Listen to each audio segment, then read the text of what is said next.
In today's video, I'm going to show you how to find out if someone has blocked you on the Zangi app. First, open the Zangi application on your device and make sure you're logged into your account. Now, to be clear, there's no direct feature or button in the app that will tell you outright if someone has blocked you. However, there are a few key signs you can look out for that may indicate you've been blocked. One of the first things you can do is check your chat history with the person you suspect has blocked you. When you send a message in Zangi, it typically shows two check marks, one for delivered and another for viewed.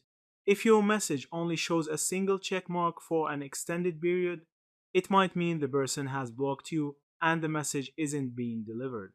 Another sign is in your contact list. While the person may still appear in your contacts, if you tap on their profile and it appears completely empty, like with no profile picture or any visible information, this could be a strong indication that you've been blocked.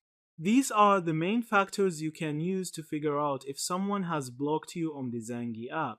Thank you for watching this video.